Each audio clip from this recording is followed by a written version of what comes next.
I said, "Get out. You're not my daughter anymore." My father's voice cut through the room like a cold knife as the guests stood frozen in their tracks. I was still holding my wedding bouquet, the white roses starting to wilt in the heat of the tension, but my mother wouldn't even look at me. I could hear someone in the back row whispering, and out of the corner of my eye, I saw a cousin holding up a phone, recording the entire thing for social media. My chest felt hollow and heavy at the same time, a strange emptiness that swallowed my breath as my husband, Adrian, reached out his hand to comfort me. Before he could touch my shoulder, my father stepped directly between us, puffing out his chest like I was some kind of dangerous intruder that needed to be removed from his sight. I wasn't just being rejected in a private room. I was being publicly erased in front of everyone we had ever known. My name is Alara Voss, and on the day that was supposed to be the happiest moment of my life, I was disowned for marrying the man I love instead of the man my parents had picked out to help their business. If you have ever felt like your family only loved the version of you that followed their rules, stay with me, because they didn't realize that by throwing me out, they were losing the only person who knew where all their secrets were buried.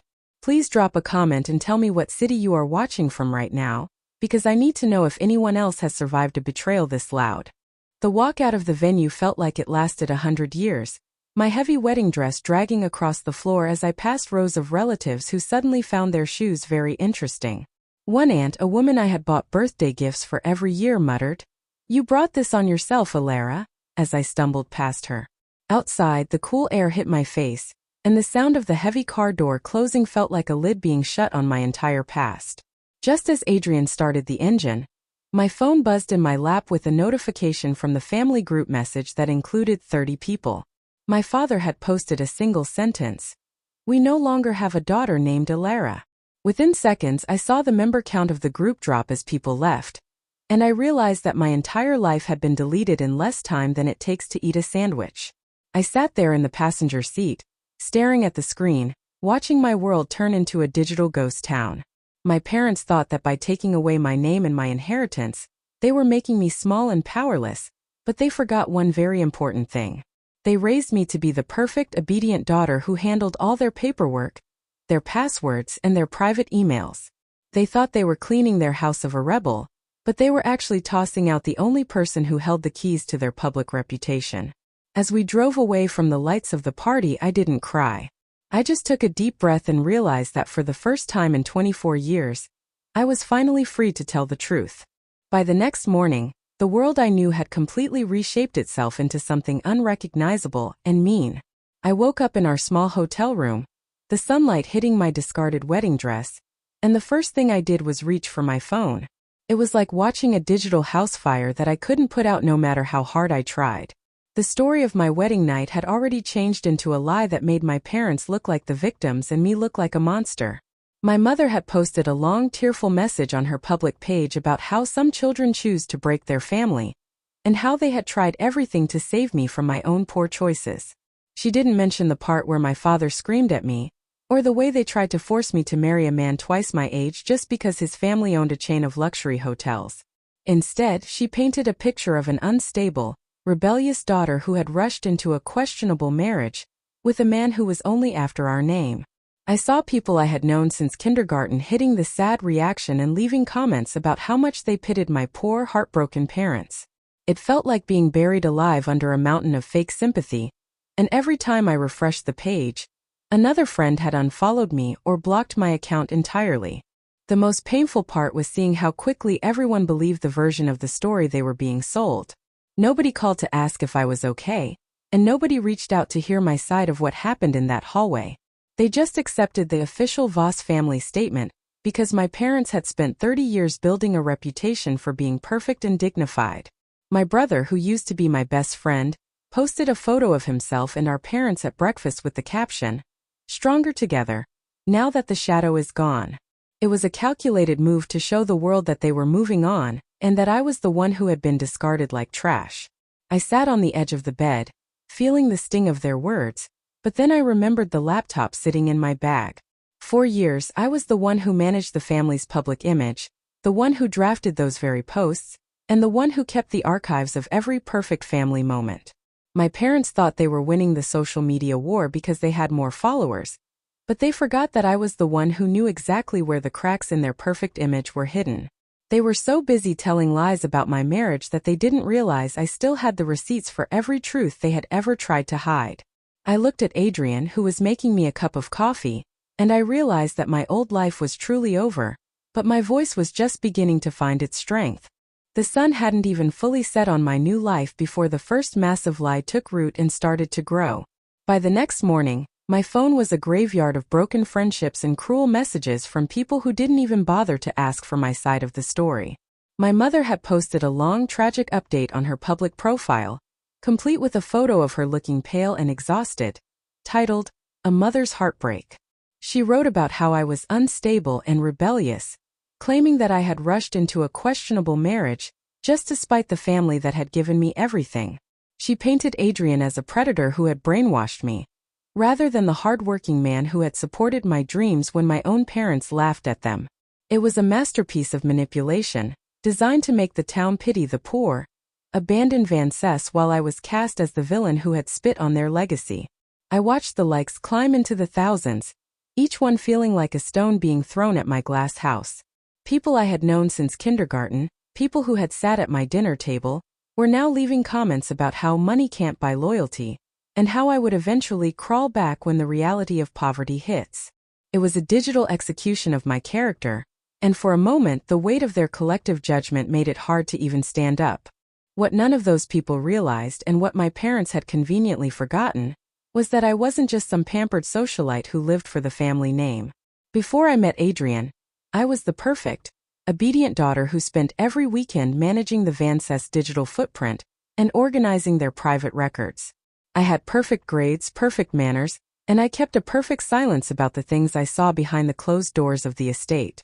My parents didn't actually raise a daughter, they curated a brand, and I was the one who made sure that brand stayed shiny and untarnished in the public eye. As I sat in our small, quiet kitchen, I looked at the official Voss statement and felt a strange, cold calm wash over me. They were using the very social media skills I had taught them to destroy me, but they didn't realize that they were playing a game where I held all the high cards. They thought that by taking away my inheritance and my title, they were taking away my power, but they were actually releasing me from the contract of silence that had protected them for years. I didn't reply to the post and I didn't argue in the comments. I just started a new folder on my desktop and labeled it, "The Truth." If you've ever been the fixer in a family that treats you like a problem, you know exactly what I was feeling in that moment. Before Adrian came into my life, I was the perfect, obedient daughter that every parent in our circle envied. I lived my life according to a script that I didn't write, moving from one achievement to the next like a robot programmed for success.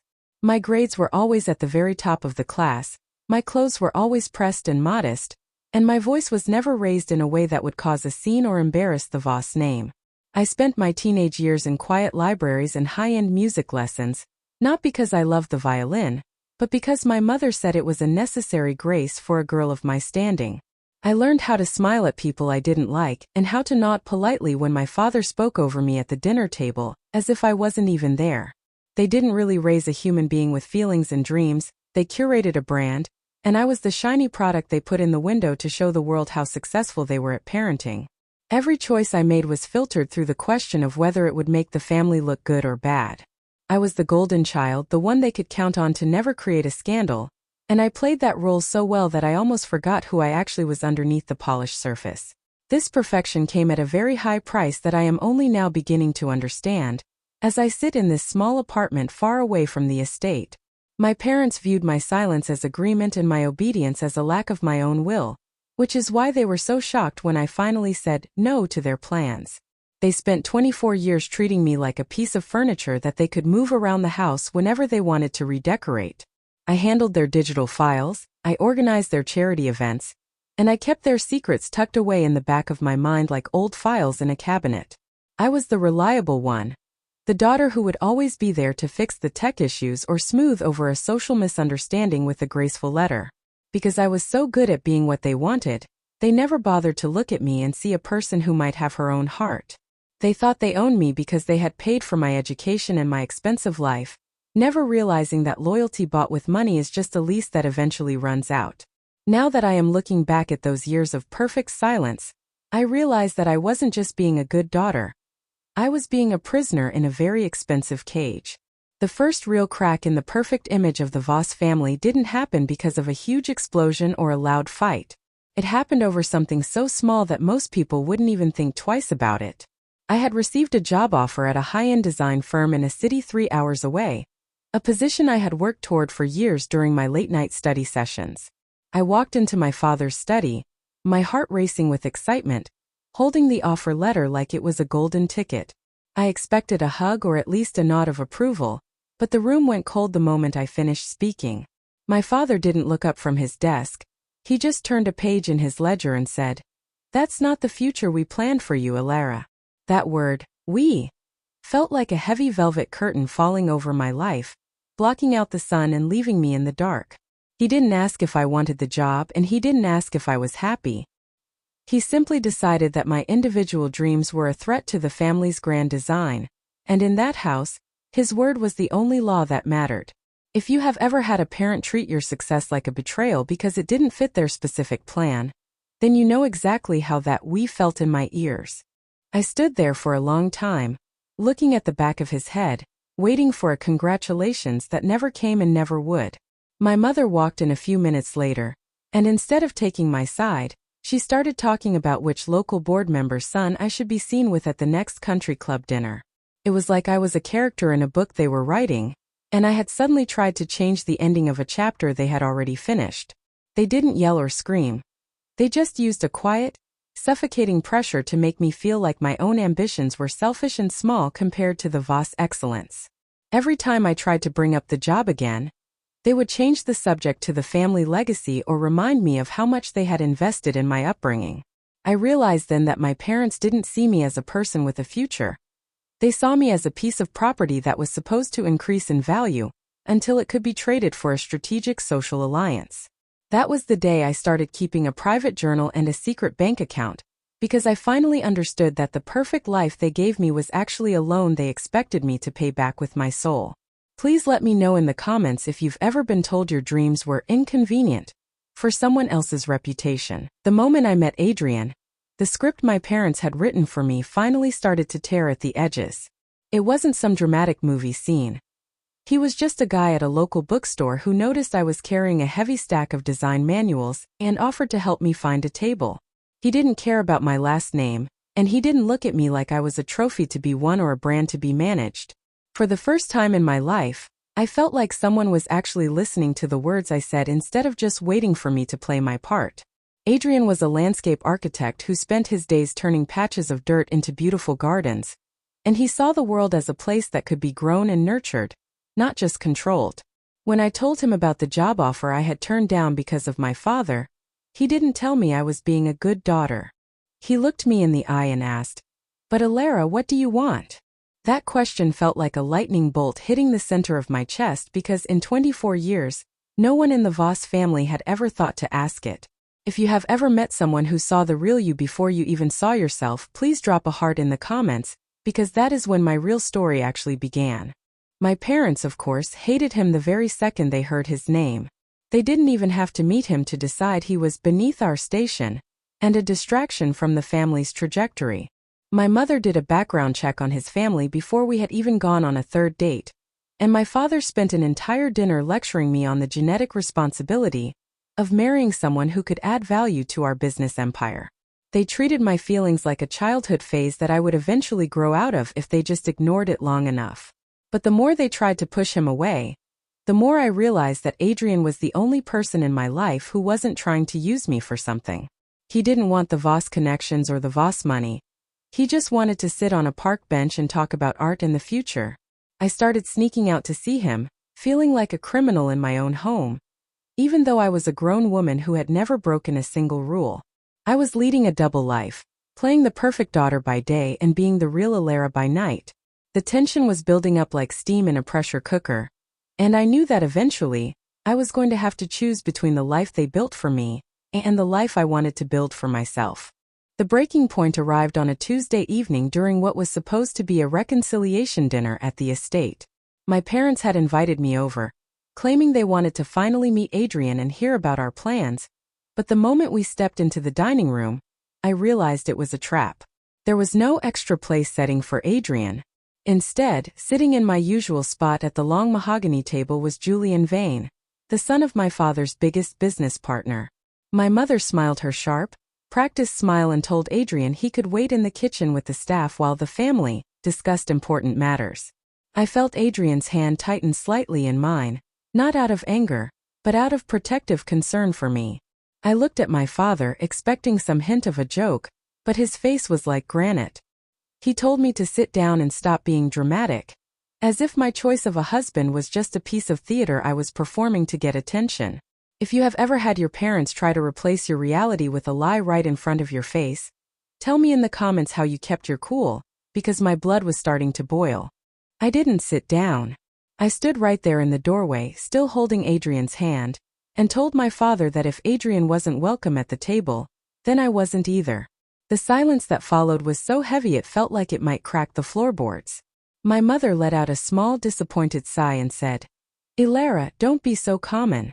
Think of the Voss name." That was the moment I finally saw the truth clearly. They didn't love me, they loved the Voss name, and I was just the person tasked with carrying it. My father stood up, his chair screeching against the wood, and pointed a finger at the door.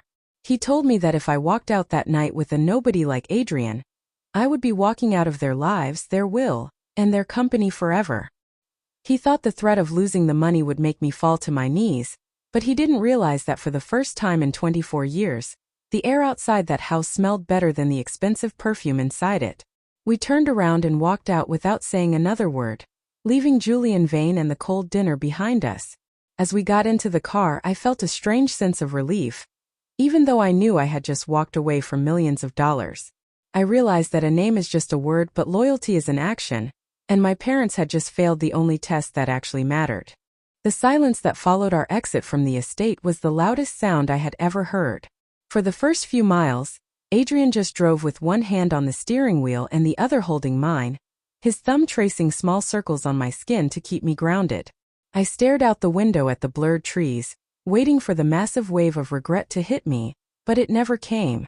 Instead, I felt like a person who had been underwater for 24 years, and had finally broken the surface to take a real breath. My phone was still buzzing in my lap with final notice emails from the family office, informing me that my company credit cards were canceled, my health insurance was being terminated, and my access to the Voss Trust Fund was officially revoked. It was a digital execution designed to make me panic and run back to the dinner table to beg for forgiveness, but they didn't realize I had been preparing for this moment since the day my father told me my dreams were inconvenient. I had my own savings, my own talent, and a man beside me who didn't care if my last name was Voss or nothing at all. If you've ever had someone try to control you by holding your survival over your head, drop a strong emoji in the comments, because that is when you find out what you're really made of. We spent the rest of the night in a small cheap motel on the outskirts of the city, eating lukewarm pizza and planning a future that belonged entirely to us. There were no mahogany tables, no silk curtains, and no expectations of perfection, hanging over our heads like a heavy fog. Adrian looked at me over a cardboard box of food and said, "Ilara, I'm sorry you lost everything tonight," but I just shook my head and smiled for the first time in weeks. I told him that I hadn't lost everything. I had finally shed a skin that was too tight for me to grow in. While my parents were likely sitting in their silent library, counting their money and congratulating themselves on their strength, I was finally learning what it felt like to be a human being instead of a brand. I knew the road ahead would be difficult, and that my parents would spend the coming months trying to ruin my reputation to justify their cruelty, but I wasn't afraid anymore. I had spent my whole life protecting the Voss reputation, and now I was finally going to use that energy to build a life that was actually worth living. The Voss excellence was a lie that required constant maintenance, but the truth was simple, and for the first time in my life, I was finally on the right side of it. The first few weeks of being erased were a strange mixture of extreme poverty and extreme peace. Adrian and I moved into a tiny studio apartment that smelled like old floor wax and lemon cleaner, a far cry from the lavender-scented hallways of the Voss estate.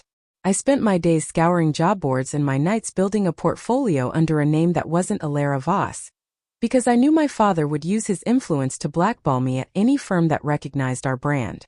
It was during these quiet midnight hours that I realized just how much of my life had been spent managing the digital ghosts of my parents' past.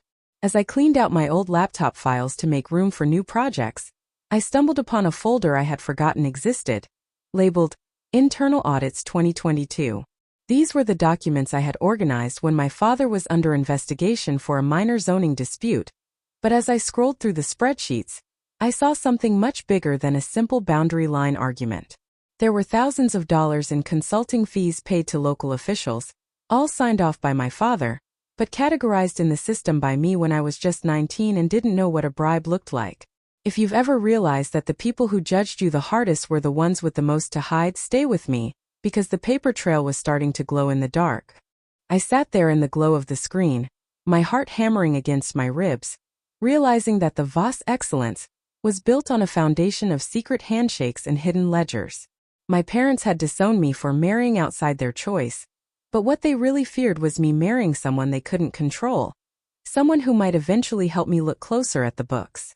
They had cast me out to protect their reputation, but by doing so, they had accidentally given the only person who could decipher their financial web a very big reason to stop being protective. Every time I saw a new post from my mother talking about integrity and family values, I looked at the digital folder on my desktop and felt a cold shiver of realization. They weren't just protecting a legacy. They were protecting a lie that I had unwittingly helped them maintain for nearly a decade. I wasn't just a daughter to them, I was a human firewall, and now that the firewall was gone, the entire system was exposed to the wind. Please tell me in the comments. If you found proof that your perfect family was living a lie, would you keep their secret? Or would you let the world see the truth? The discovery of those digital files changed the way I looked at my childhood bedroom and every expensive gift I had ever received. I sat in our dim apartment, the blue light of the laptop screen reflecting off my face, realizing that my father's business success was actually a carefully constructed house of cards. Those consulting fees weren't just random numbers, they were timed perfectly with the approval of major city contracts that had made the Voss name famous. I felt a sick twist in my stomach as I realized that while I was being lectured on honor and integrity, my father was busy signing off on checks that would make a career criminal blush. I began to cross-reference the dates of those payments with the public records of the Voss company's growth, and the pattern was undeniable and terrifying. It wasn't a coincidence that we moved into a bigger estate the same month a service fee was paid to a silent partner who happened to sit on the planning commission. My parents hadn't just disowned me for marrying Adrian, they had pushed me away because I was starting to ask too many questions about the logistics of our wealth. Please tell me in the comments if you've ever found out that the person who judged you the most was actually hiding the biggest mess. I spent the next 48 hours in a trance, organizing the data into a secure, encrypted cloud drive that I titled the Voss Ledger. I wasn't looking for revenge yet, but I was definitely looking for protection, knowing that my father would eventually realize what I still had access to on my hard drive. Adrian watched me work, bringing me water and reminding me to breathe, never once asking me to stop or turn away from the ugly truth I was uncovering. He knew that for me to be truly free, I had to understand exactly what kind of legacy I was being asked to protect with my silence. By the time I reached the bottom of the 2023 folder, I found a series of emails between my father and his lawyers discussing a contingency plan for when I eventually got married. They had literally calculated the cost of my loyalty and decided that if they couldn't control my husband, they would simply destroy my reputation to make sure no one would believe me if I ever spoke up. It was a cold-blooded business strategy disguised as a family conflict, and seeing it in black and white broke the last tiny string of guilt I had left. I realized that the purification dinner wasn't an emotional outburst. It was the first step in a planned character assassination designed to silence the daughter who knew too much. The digital discovery was only the beginning of my realization that the life I had escaped was even more hollow than I imagined. As I sat in the glow of my laptop in our small, quiet apartment, I began to see a terrifying pattern in the emails between my father and his legal team from just a few months prior. They weren't mourning the loss of a daughter or worrying about my happiness. They were discussing me like a piece of equipment that had malfunctioned and needed to be decommissioned. One specific email from my father to his head of security chilled me to the bone, as he wrote that my marriage to Adrian was a security breach that could compromise the family's upcoming public offering.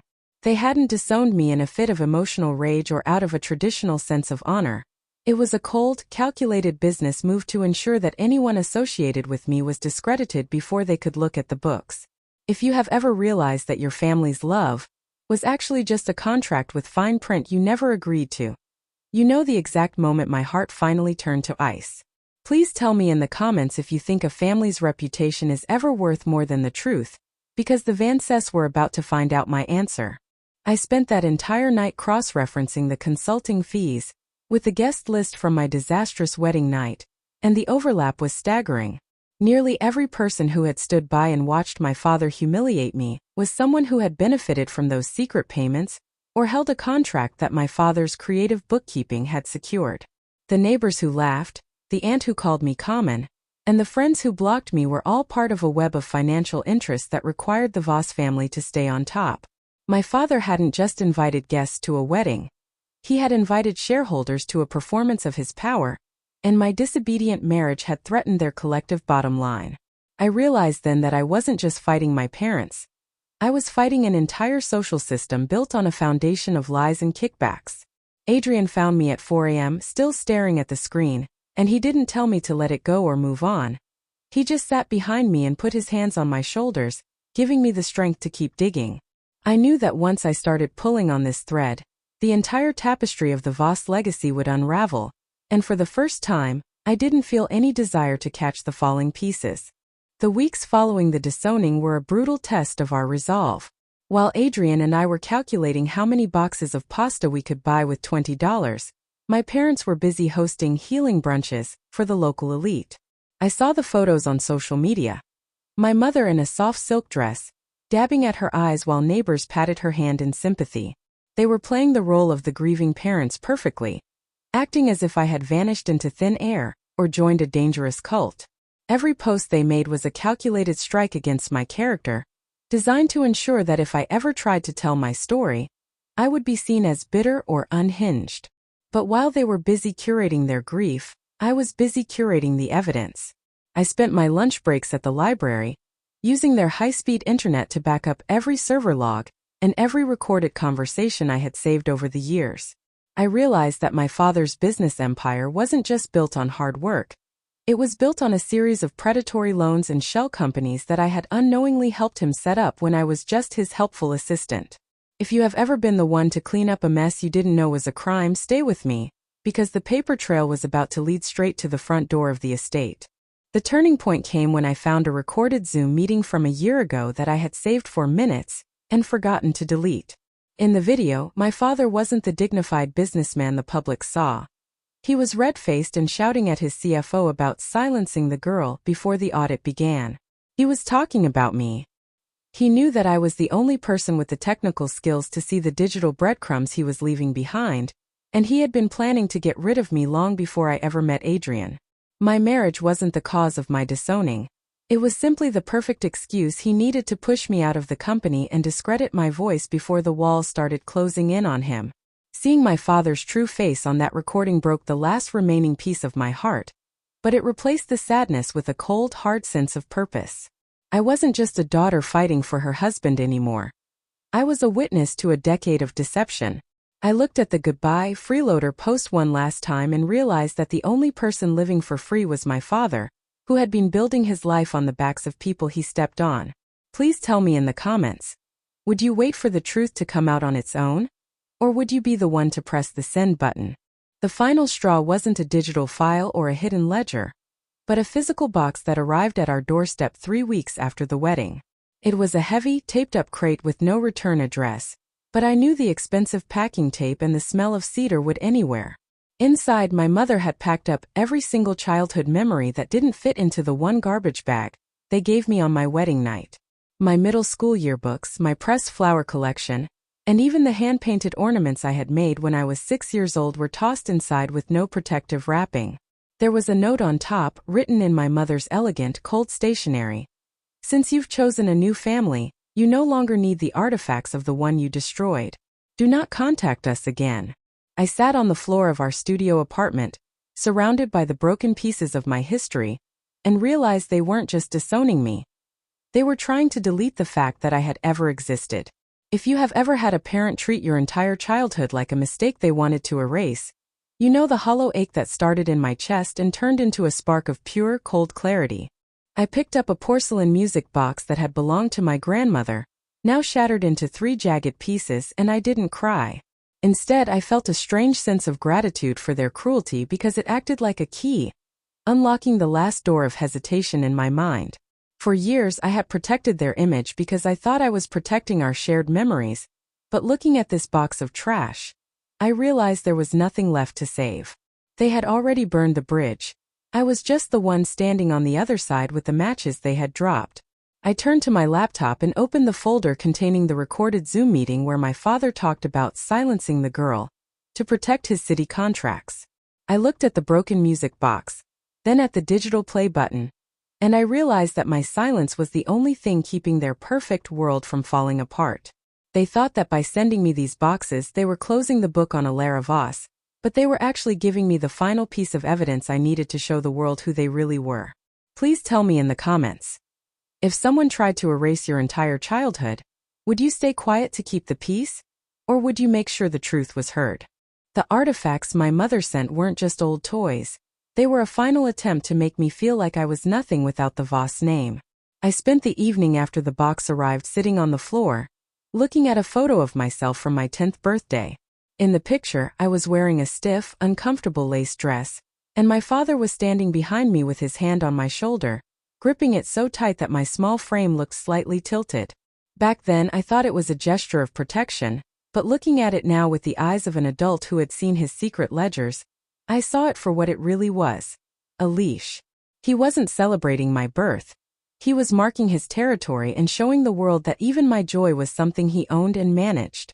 If you have ever looked back at an old family photo and realized that the happy memory was actually a carefully staged performance, you know the exact moment the last bit of my childhood died.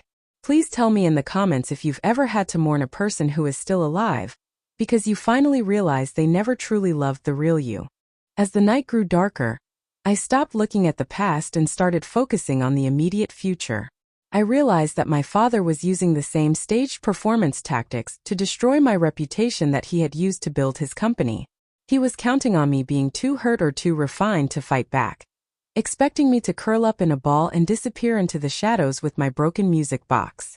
But he forgot that he was the one who insisted I learn every detail of the family's digital infrastructure, so I could be his perfect assistant. I knew the login credentials for the secondary servers he used for private communication, and I knew that he hadn't changed the passwords because he honestly believed I was too broken to ever use them. I stayed up until the sun began to peek through the blinds of our small apartment, meticulously documenting the timeline of when the purification dinner was planned versus when the city audit notices were first delivered to the estate. The truth was becoming impossible to ignore. They didn't kick me out because of my wedding. They kicked me out to create a distraction from a federal investigation. I wasn't a freeloader or a rebel. I was a liability they needed to dump before the ship sank, and I was finally ready to let the world see the man behind the curtain. The discovery that my disowning was a calculated business move rather than an emotional outburst changed the way I viewed every second of my life. I sat in our small dark living room, the flickering light of the laptop casting long shadows against the peeling wallpaper, realizing that my parents had been treating me like a security hole in their software. My father's emails weren't filled with the heartbreak of a father losing a daughter. They were filled with the cold jargon of a CEO managing a liability. He had been tracking my conversations, monitoring my interest in the company's digital ledgers, and waiting for the perfect moment to cut me loose before I could see the full picture of his consulting fees. The wedding wasn't the tragedy they claimed it was. It was their golden opportunity, a convenient smokescreen to hide the fact that they were terrified of what I knew. If you have ever realized that your family was using your own bad behavior to distract everyone from their much bigger crimes, stay with me, because the distraction was about to become the main event. Please tell me in the comments if you think a person's reputation is worth more than their own flesh and blood, because the Voss family was about to pay a very high price for that belief. I spent the rest of that night connecting the dots between the purification dinner and the city's upcoming audit deadline.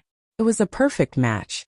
By making me the rebellious, unstable daughter who walked away from a fortune, My father ensured that if I ever tried to report the financial discrepancies I'd seen, he could simply point to my marriage as proof that I was acting out of spite.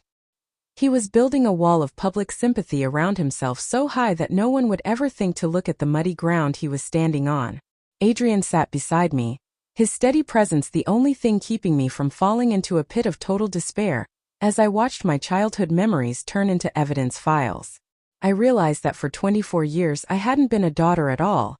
I had been a human firewall, and now that they had deactivated me, they were convinced I would just disappear into the digital void. They underestimated me because they only ever saw the girl who followed the rules, never imagining that the reason I was so good at following them was because I understood exactly how they were meant to be broken. The sun began to rise over the city, and as the light hit my screen, I knew I wasn't just going to survive. I was going to make sure the Voss excellence finally met the truth. The audit notices weren't just a threat to my father's bank account, they were a threat to the very air he breathed. In our world, a Voss didn't just have money. A Voss had unimpeachable character, and that character was the currency he used to buy favors and silence critics. As I dug deeper into the 2023 server logs, I found a series of frantic messages between my father and his chief financial officer. They weren't talking about losing me as a daughter. They were talking about cleaning the digital trail before the state investigators arrived. My father knew that I was the only person who had the administrative bypass codes to the legacy servers where the real records were kept. By throwing me out and making it look like a dramatic family feud, he was creating a reason for my access to be cut off immediately and legally. He wasn't a heartbroken parent. He was a desperate man trying to lock a door before the police knocked on it. If you have ever realized that your family's moral standards were actually just a set of rules used to keep you from looking too closely at their own mess, you are not alone. Please tell me in the comments if you think it's possible for a person to be so obsessed with their reputation that they would sacrifice their own child to save it.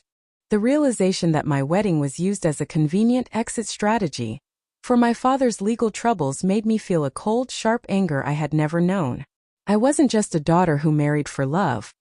I was a scapegoat who had been led to the slaughter to protect a balance sheet. I looked at the photos Adrian had taken of me in the weeks since we left, and for the first time I didn't see a victim. I saw a woman who had been handed the most powerful weapon in the world: the truth. My father thought he was playing a game of chess and that he had taken my queen, but he didn't realize that I was the one who had built the board he was playing on. I began to compile a second folder, this one not just with financial records, but with the specific metadata that proved when and where the disowning posts were drafted. They had been written 3 days before my wedding even happened. The decision to cast me out wasn't a reaction to my husband. It was a premeditated strike that was sitting in their drafts folder while I was picking out my bridal veil. I took a long look at the screen, then at Adrian, and I knew that the Voss excellence was about to face a digital storm it couldn't hide from. The discovery of that drafts folder was the final blow to any lingering hope I had for a reconciliation. I sat there in the quiet of our apartment, watching the cursor blink on my screen, realizing that while I was picking out my wedding flowers, my father was already typing the words he would use to destroy me. He hadn't reacted in a moment of heated passion. He had waited for the perfect stage to perform a script he had written weeks in advance. It was a cold, surgical strike designed to make me look like the villain before I could ever reveal the truth about his consulting fees. He knew that if he cast me out first and made it look like a family scandal, no one would believe a word I said about the company's financial secrets. I felt a chill run down my spine as I realized how little I actually knew the man who had raised me. He didn't see a daughter standing at that altar. He saw a loose end that needed to be tied off so his business empire wouldn't unravel under the weight of an upcoming audit.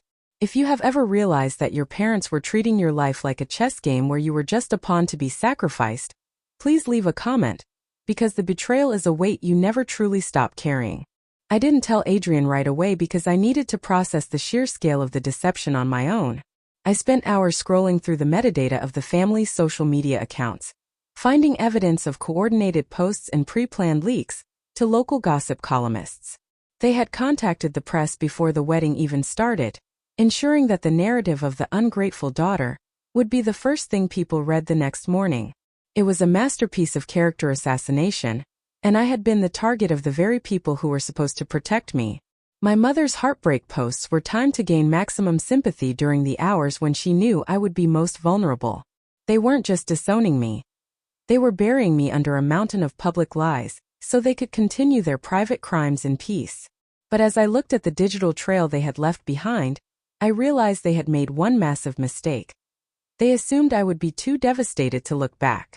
They thought I would spend my life crying over the loss of their love, never realizing that I was busy collecting the receipts of their hate. I closed my laptop and took a deep breath, knowing that the Voss Excellence was a house built on sand, and the tide was finally coming in. The realization that my parents had pre-written their outrage made every memory of my wedding day feel like a scene from a poorly directed play. I sat at my small desk, the city traffic humming outside our window, and looked at the timestamp on the draft again. It was created at 4:14 p.m. on the Friday before my wedding, while I was sitting in a chair having my hair curled and laughing with my bridesmaids. While I was dreaming of a lifetime of happiness with Adrian, my father was sitting in his leather chair, typing out the words that would characterize me as unstable and manipulative. He wasn't reacting to my choice of a husband. He was executing a scheduled media campaign. If you have ever realized that a spontaneous moment of family drama was actually a cold, calculated move made behind your back, you know why I felt like the world was spinning in the wrong direction. Please tell me in the comments if you would ever be able to look at your parents the same way after finding out they planned your public downfall while you were smiling at them. I spent the rest of the night digging through the deleted items folder of the family's shared cloud drive, which they had forgotten to empty in their rush to lock me out. I found a series of messages between my mother and a local social media consultant, discussing the best time of day to post the heartbreak announcement for maximum engagement. They weren't mourning the loss of their only daughter. They were worried about the algorithm and how to keep the Voss brand untarnished, while the city audit loomed over their heads. My mother had even asked if she should use a black and white photo to make it look more tragic. It was a level of coldness that I couldn't even process. It was as if I was never a person to them, just a marketing asset that had suddenly become a liability. Adrian walked into the room and saw the look on my face, and without saying a word, he just pulled me into a hug. I realized then that the Voss Excellence was a hollow shell, and the only real thing in my life was the man my parents had tried so hard to make me leave. I closed the laptop, my mind finally made up, knowing that the person they thought they had decommissioned was about to show them exactly what happens when you try to script someone else's life. I spent the next few days in a quiet trance, digging through years of old emails, voicemails, and text threads that I had archived but never truly analyzed. It was like looking at a beautiful tapestry from the back and finally seeing all the tangled, ugly knots that held the picture together. I found messages from 3 years ago where my father told a business partner that I was being handled when I expressed interest in going to grad school. I listened to old voicemails from my mother, her voice sweet as honey but her words filled with subtle threats about what would happen to my reputation if I didn't attend certain charity galas. It wasn't just about my wedding to Adrian, it never was. The pattern emerged with terrifying clarity. Every time I tried to step an inch outside the circle they had drawn for me, they used a combination of guilt and financial pressure to pull me back in. They didn't want a daughter. They wanted a marionette that didn't realize it was attached to strings. If you have ever looked back at your childhood and realized that the love you received was actually just a reward for being easy to control, please drop a comment, because seeing the pattern is the first step toward breaking it. The most chilling part of the pattern was how they used my own perfection against me. Because I had always been the good daughter, they knew that any small act of independence would look like a massive breakdown to our social circle. They had spent 24 years setting the stage for my rebellion, so that when the day finally came for me to say no, they could play the role of the blindsided, heartbroken parents. I found a memo from my father's personal assistant detailing a reputation management strategy that was dated months before I even got engaged. They had already labeled me as a potential risk to the family brand, and were just waiting for a reason to push the delete button on my life. It was a cycle of manipulation that I had mistaken for high expectations. Adrian watched me piece it all together, holding my hand as I played back recordings of my father rehearsing the very speech he gave at my wedding. He hadn't been speaking from the heart. He had been practicing his lines. I realized then that the Voss family wasn't a home. It was a high-stakes corporate theater, and I was finally ready to walk off the stage for good. I sat in the middle of our small apartment floor, surrounded by the physical and digital remains of a life that was never truly mine. For the first time, the anger didn't feel like a hot fire. It felt like a cold, steady light that showed me exactly what I had to do next. I looked at Adrian, who was quietly organizing the few dishes we owned, and I realized that staying silent wasn't taking the high road anymore. My silence was the very thing my father was counting on to keep his secrets safe, and his reputation sparkling while he dragged my name through the mud. I didn't want revenge in the way people see it in movies. I didn't want to scream or throw things or call them names. I just wanted to stop carrying the weight of their lies on my back like a heavy stone I was forced to hold. If you have ever reached the point where you realize that protecting someone else's image was slowly killing your own soul, then you know exactly why I reached for my laptop one last time. Please tell me in the comments. Is it ever betrayal to tell the truth about someone who spent years lying to protect themselves? The decision to speak up wasn't about hurting my parents. It was about finally choosing myself over the Voss Excellence brand. I realized that as long as I kept their secrets, I was still under their control, even if I was living miles away in a different house. My father had used his power to make sure no one would hire me, and my mother had used her influence to make sure no one would be my friend, all while they hid behind a curtain of fake tragedy. I spent the next few hours carefully selecting the most undeniable pieces of evidence, the timestamps of the pre-written disowning posts, the recordings of the rehearsals, and the clear proof of the financial consulting fees. I wasn't going to post a long emotional rant that made me look like the unstable girl they claimed I was. I was going to let the facts speak for themselves, laid out in a clear, logical timeline that even their most loyal followers couldn't ignore. I felt a strange sense of peace as I hovered my finger over the upload button, knowing that once I pressed it, there was no going back to being the quiet, obedient daughter. I looked at the broken music box one last time, took a deep breath and realized that the truth doesn't need a script. It just needs a voice brave enough to let it out. The cursor blinked, a rhythmic, pulsing heartbeat in the silence of the room. My finger hovered over the mouse and for a split second I saw my father's face. Not the monster from the recordings, but the man who used to check under my bed for monsters when I was 5. That was the hook they used to keep me quiet for so long, the memory of a ghost.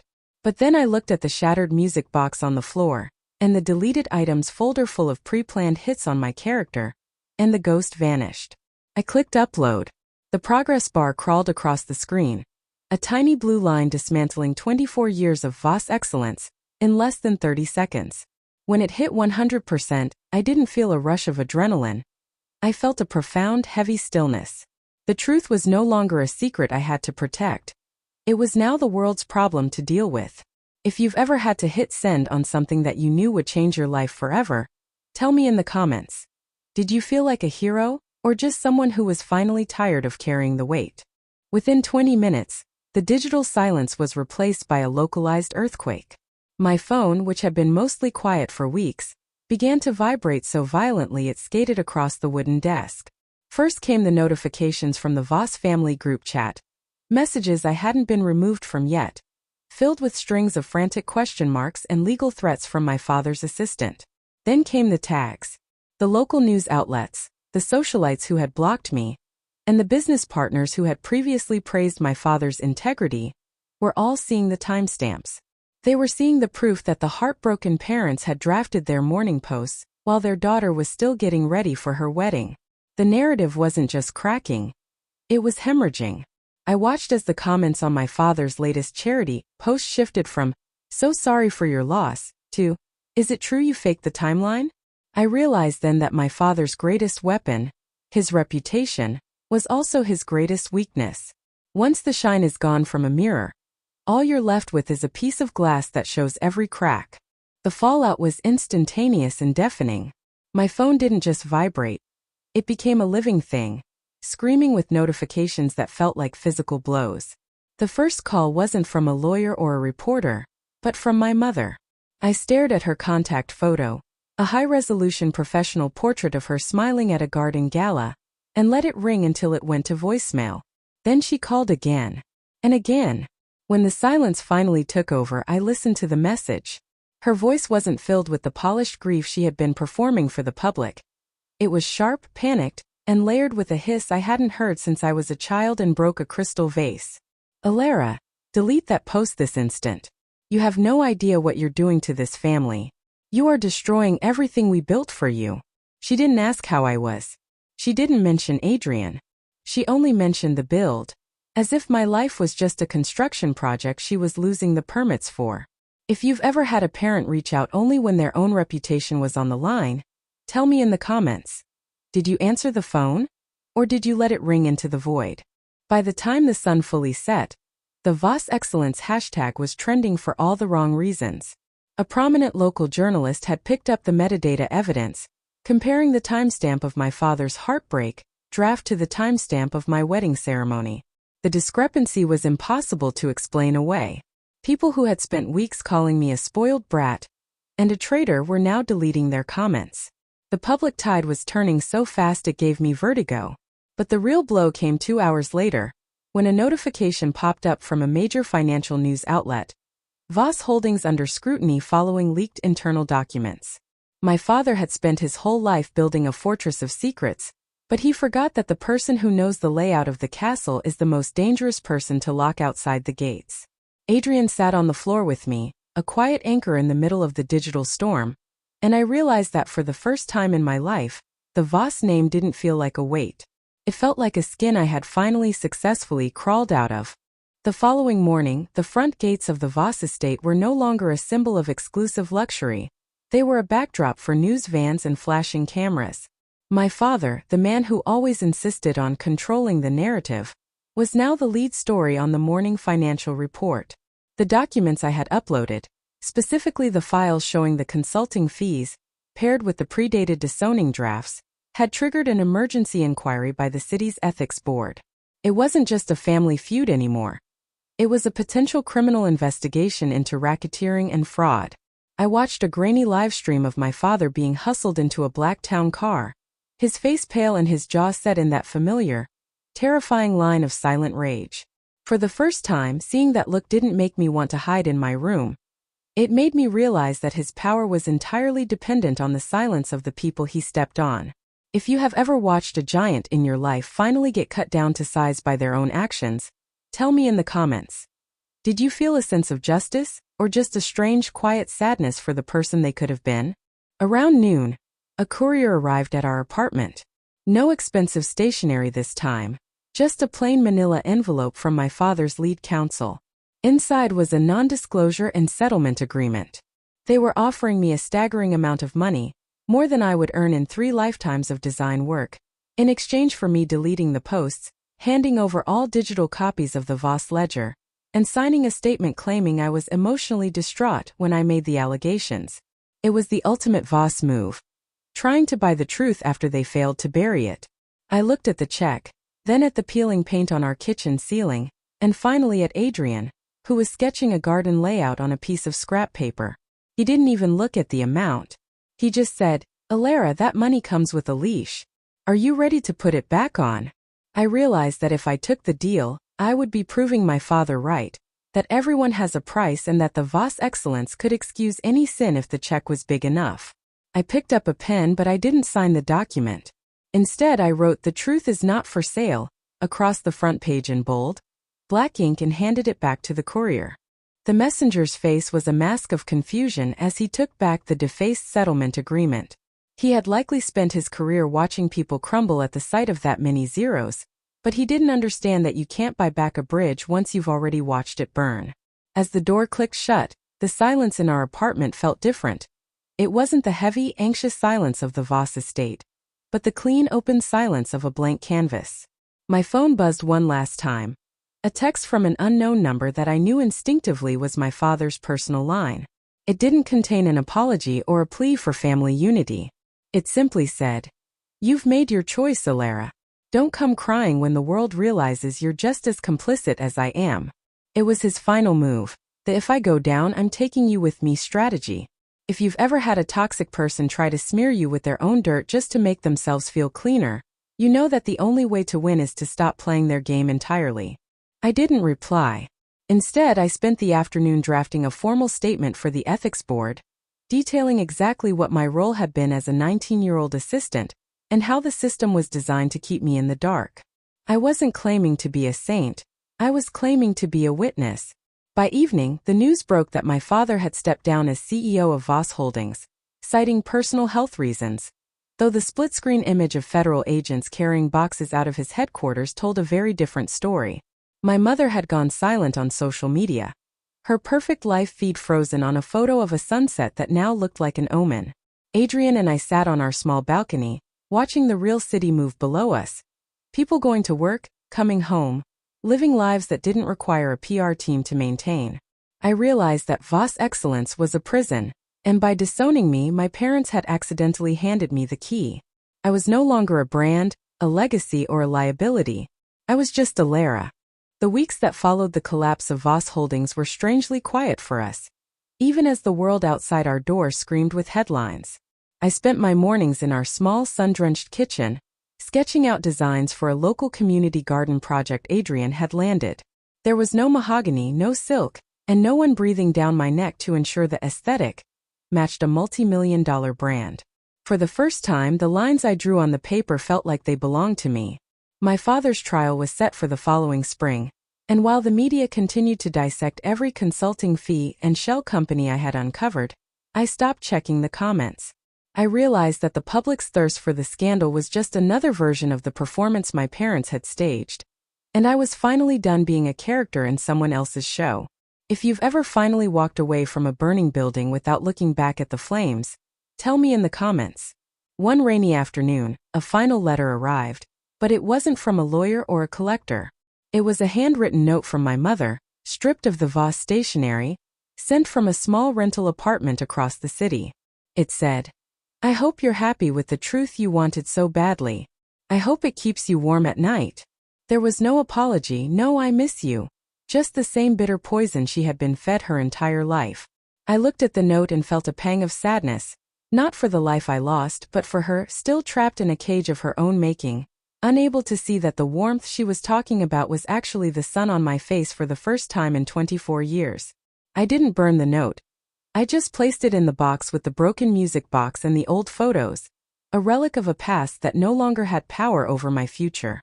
I turned back to my sketches, to Adrian, and to the life we were building from scratch. The Voss Excellence was dead, but Ilara was finally, undeniably alive.